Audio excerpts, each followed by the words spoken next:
बढ़िया सवाल है। आपने पूछा ना कि जयराम दा के आने से क्या हो जाएगा, क्या बदल जाएगा।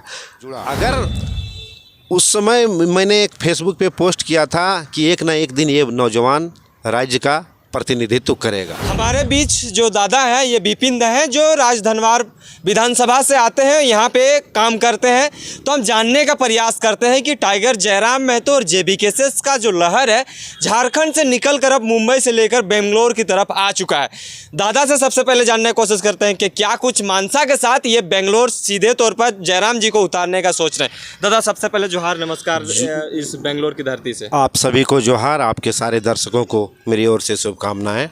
जी दादा, क्या कहिएगा कि अब एक झारखंड के मूल निवासी हैं और झारखंड से आकर आप यहाँ पे काम कर रहे हैं बेंगलोर में, तो जेबी केसेस को यहाँ पे बेंगलोर आने का क्यों ज़रूरत पड़ा और जयराम महतो को यहाँ झारखंडी मिलन समारोह करने का क्या ज़रूरत पड़ा?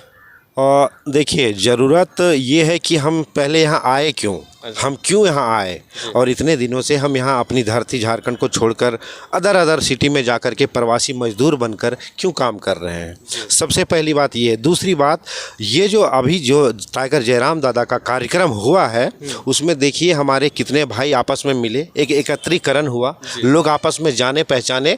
तो एक हमारी ओर से प्रयास है जयराम दा के विचारों को लोगों तक लेकर के जाने का। इसलिए हम लोग इस सभा को आयोजित किए थे और भविष्य में इस तरह की आगे घटना सभाएं और आपको देखने को मिलेंगी। जी, तो कहीं ना कहीं झारखंड में जेबी केसेस का विस्तार माना जाता है कि सही है, लेकिन बेंगलोर में होने का मतलब बनता है कि मजदूरों को एकजुट करना है या कोई और मंशा है? नहीं, मंशा यही है, जन जागरण, आपके अधिकारों के लिए जन जागरण, आपके भविष्य के लिए जन जागरण, आपके आने वाली पीढ़ी के लिए जो सुरक्षित करना है रोजगार के दृष्टिकोण से, आर्थिक मजबूती के दृष्टिकोण से और समाज में जो भिन्नता है उस सामाजिक दृष्टिकोण की दृष्टि से आपको जो मजबूती प्रदान करना है, ये जयराम दादा एक विचार लेकर के आए हैं। खतियान का मुद्दा लेकर के आए हैं, स्थानीयता का मुद्दा लेकर के आए हैं और इसी वजह से हम लोग आज लोगों के बीच जा रहे हैं और लोगों को बता रहे हैं कि हमारा मुद्दा क्या है, हमारा अभियान क्या है, हमारा पार्टी का संविधान आगे क्या बनने वाला है। ये सब चीज़ होने वाली है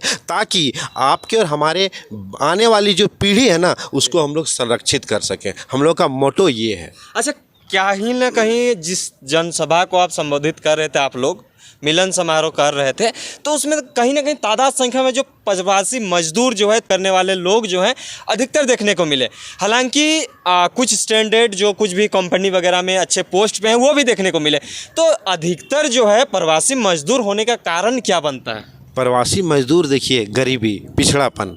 आज आप जो बेंगलोर सिटी देख रहे हैं या कर्नाटका सिटी देख रहे हैं, क्यों देख रहे हैं? यहाँ इन्वेस्टमेंट ज़्यादा है। यहाँ के जब उस समय के लोकल लीडर थे उन लोगों ने अपने राज्य के लिए बहुत सारी चीज़ सेंट्रल गवर्नमेंट से इधर लेकर के आए, लेकिन हमारे बिहार झारखंड में ऐसा कुछ नहीं हो पाया। इसलिए पिछड़ापन की वजह से हम लोग इधर लुकिंग करने लगे, देखने लगे रोजगार के लिए और ये अनवरत जारी रहा। आज 20 लाख मजदूर बाहर में काम कर रहे हैं और आप देख रहे होंगे कि इसमें हर क्लास के लोग हैं, एलिट सोसाइटी भी है, बहुत गरीब निम्न तबके के भी लोग हैं और काम कर रहे हैं। तो डेवलपमेंट का जो प्लान है वो प्लान में हमारा जो झारखंड है इतने सालों में पिछड़ गया, ताकि अब आज होना ये चाहिए था कि इधर के लोग उधर आने चाहिए, लेकिन उधर के लोग इधर आ रहे हैं, दूसरे ऑपोजिट डायरेक्शन में आ रहे हैं। तो ये हमारी कमी है, ये हमारे नेतृत्व की कमी है। अब आपके बीच में कोई नया नौजवान आया है तो उसको देखिए, मदद करिए, समर्थन दीजिए, क्या आपके लिए कर सकता है। अच्छा, जेबी केसेस का विस्तार को लेकर जिस तरह से लोगों को जोड़ने का जो काम है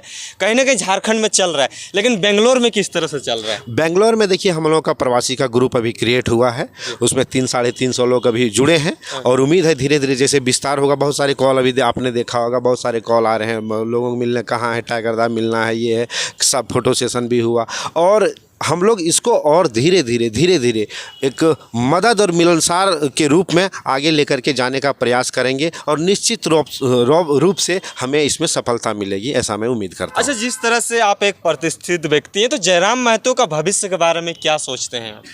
देखिए, मैं जब इनसे जुड़ा उस समय मैंने एक फेसबुक पे पोस्ट किया था कि एक ना एक दिन ये नौजवान राज्य का प्रतिनिधित्व करेगा। मुझे उसके दिल में झारखंडियत की भावना जो है आज की डेट में सबसे प्रबल दिख रही है। और मुद्दे भी ऐसे ऐसे हैं जिनमें वो साफ गोई से बातें रखता है, साफ गोई से, कोई लाग लपेट नहीं। अभी 3-4 जगह में झारखंड में जो घटनाएं हुई, इन्होंने आंदोलन करके सारे बच्चों को जो हुआ उनको मुआवजा दिलाने का प्रयास किया। तो इससे दिखता है कि एक संजीदा व्यक्ति है, नौजवान है, पढ़ा लिखा है, गरीब तबके का है। इस वजह से हम लोग आज जुड़े हैं और प्रयास कर रहे हैं कि आप जैसे युवा, पढ़े लिखे युवा, गरीब तबके का युवा, छात्र, नौजवान, छात्राएं सब हमारे साथ जुड़े। अच्छा, कहीं ना कहीं ये झारखंड में जो मूवमेंट चला था, खतियान भाषा, नियोजन, अब वो सब मुद्दा से हट के आप अभी प्रवासी मजदूर पे आ गए, ये क्या? देखिए, संगठित तो हमको सबको करना पड़ेगा। बिना संगठित किए हुए आप, प्रवासी मजदूर की भी फैमिली घर में रहती है। आज प्रवासी मैं यहाँ हूँ तो मेरी फैमिली, मेरे बच्चे घर में हैं। तो अगर मैं हूँ तो मेरे साथ सोचिए कि 5 लोग जुड़े हुए हैं। तो अगर यहाँ मान लीजिए 5,000 प्रवासी रहते हैं, तो अगर 5-5 फैमिली भी जोड़िएगा तो कम से कम 25,000 फैमिली को इफेक्ट करता है। तो वो 25,000 तो हमको बीच में जाना पड़ेगा ना। तो ये एक प्रयास है, ये प्रवासी के बीच जाने का यही प्रयास है कि हमारी बातें जो है उन तक पहुँचे और वहाँ तक पहुँचे, जयराम दा के विचार पहुँचे। टाइगर जयराम दा जिस तरह मूवमेंट को लेकर के आगे बढ़े, इनके साथ और भी जो साथी हैं सबका विचार लेकर के बढ़े। और प्रवासी मजदूर के मुद्दे हर जगह रहते हैं ना, मुद्दे हर जगह रहते हैं और उसी के संलग्न में हम लोग ये सब प्रयास। अच्छा, आप जेबीकेएसएस को लेकर एक कहीं ना कहीं तैयारियों में जुट गए हैं कि किस तरह से सत्ता में लाना है, जेबीकेएसएस को आगे लेकर किस तरह से जाना है, जयराम जी को अच्छे पोस्ट पे किस तरह से देखना है। तो इसको अगर ये स्कोप आप लोग अगर प्राप्त कर लेते हैं तो प्रवासी मजदूर क्या जो बाहर झारखंड से जो प्लान कर रहे हैं वो कम हो जाएगा, या उसमें कुछ मात्रा में आप लोग झारखंड में ही रोजगार सृजन करने का बात कहेंगे कि क्या कुछ मानता है? ये आपका बहुत बढ़िया सवाल है। आपने पूछा ना कि जयराम दा के आने से क्या हो जाएगा, क्या बदल जाएगा। अगर कुछ नहीं होगा तो रुक तो जाएगा, कम से कम ये मैं आपको दिलासा देता हूँ, रुक जाएगा। जब हमारे अधिकारों की बात वहाँ हर कंपनियों में होने लगेगी, हर जगह हमारे बच्चे घुसने लगेंगे, तो फिर रुकेगा ना। एक हम लोग बैरियर दे देंगे, एक रोक हो जाएगा। तो जिस संख्या में अभी लोग प्लान कर रहे हैं उस संख्या में भविष्य में प्लान नहीं होगा, इस बात की मैं गारंटी देता हूँ जी। अच्छा, जिस तरह से प्रवासी मजदूर कहीं ना कहीं बेंगलोर में बहुत तादाद संख्या में है, तो उन लोगों का तकलीफ किस तरह के होता है? क्योंकि आप बहुत सालों से रह रहे हैं तो उनको बारीकी से देखे होंगे, क्योंकि हम तो अभी ग्राउंड रिपोर्टिंग करके जाएंगे तो हमें उतना ज़्यादा नॉलेज नहीं मिलेगा। लेकिन आप इस चीज़ों में, इस माहौल में रहे हैं तो आपको पता होगा कैसा कुछ दुख तकलीफ रहता है इन लोग का। तकलीफ सबसे पहला ये रहता है कि जब भी प्रवासी मजदूर के पास साथ कोई घटना यहाँ घटती है ना, तो उसके लिए बोलने वाला कोई नहीं होता है। वो अकेला रहता है या 4-5 लोग एक रूम में रहते हैं। तो उस तरह से संगठित जब नहीं रहते हैं तो आप किसी के समक्ष अपनी बात को नहीं रख पाएंगे और आपकी आवाज़ को उतनी तेज़ से नहीं समझा जाएगा, ज़ोर से नहीं समझा जाएगा, जिसका खामियाजा आपको भुगतना पड़ेगा कि आपको उस हिसाब से जो है उस हिसाब से जो मिलना चाहिए आपको आफ्टर घटना, वो नहीं हो पाता है। इसकी वजह से प्रवासियों को संगठित करने के लिए अभी हैदराबाद में हमारे देखिए जितेंद्र जी हैं, प्रवासी के, बहुत अच्छा काम कर रहे हैं और उनके साथ ही और भी लोग हैं, तो वो बहुत अच्छा काम कर रहे हैं। इसी वजह से हम लोग सोचे कि चलो भाई यहाँ भी जितने भी प्रवासी उनको एकत्रित किया जाए, सुख दुख में एक साथी बनने का काम करने का प्रयास है। मतलब जो मिलन समारोह का मतलब ही है कि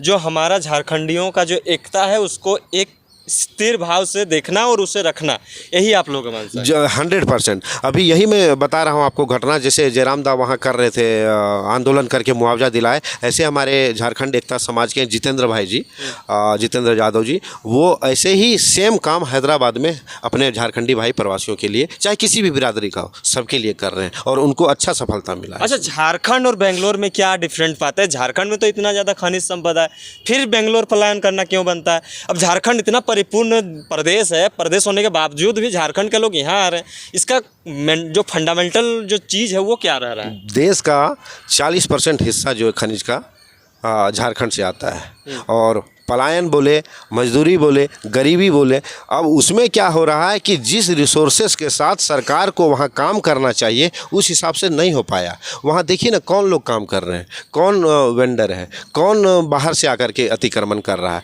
तो अगर अभी गिरिडीह में टीचर की बहाली हुई है, मालूम है आपको, उसमें 10 या 15 लोग बाहर के हैं, यूपी लिखा हुआ है, सबका एड्रेस लिखा हुआ है, इसको कौन रोकेगा? तो जब आप अपने घर में आप दूसरे को नौकरी दे रहे हैं और आपका बेटा यहाँ मर रहा है, ये आपका न्याय है? नहीं, तो उस चीज़ों में बैरियर रहेगा तब ना, क्योंकि अभी तो नियोजन नहीं बना है, स्थानीयता जो है वो नहीं बना है, तो कैसे पता चलेगा? लोग तो आएंगे ही। इसी मुद्दे को लेकर के तो जयराम महतो जी को इतना हाइप मिला झारखंड में। आज क्यों लोग इतने जुड़ रहे हैं, आज कोने कोने से लोग इतना क्यों जुड़ रहे हैं, ये सोचिए। क्योंकि हाइप उनको जो मिला है, एक दिल को छूने वाला आवाज़ जो है, वहाँ से उन्होंने उसको उठाया है और उस मुद्दे को लेकर के आगे बढ़ा। हम कभी नहीं चाहेंगे कि मेरा बेटा यहाँ करके प्रवासी बने। हम आप कभी चाहेंगे कि आपका बच्चा यहाँ करके प्रवासी मजदूर बने? आप वहीं 10,000 का नौकरी कर लीजिए, आपको इतना आने की ज़रूरत नहीं। आप इतना परिवार से, बच्चों से दूर रहने की क्या ज़रूरत है? कल उन्होंने गाना गाया था ना जयराम दा ने, पैसों 4 पैसों के लिए शहर के आया, गाँव हमारा छूटता रहा, ऐसा करके गाना गाया था ना। तो अब देखिए भाव क्या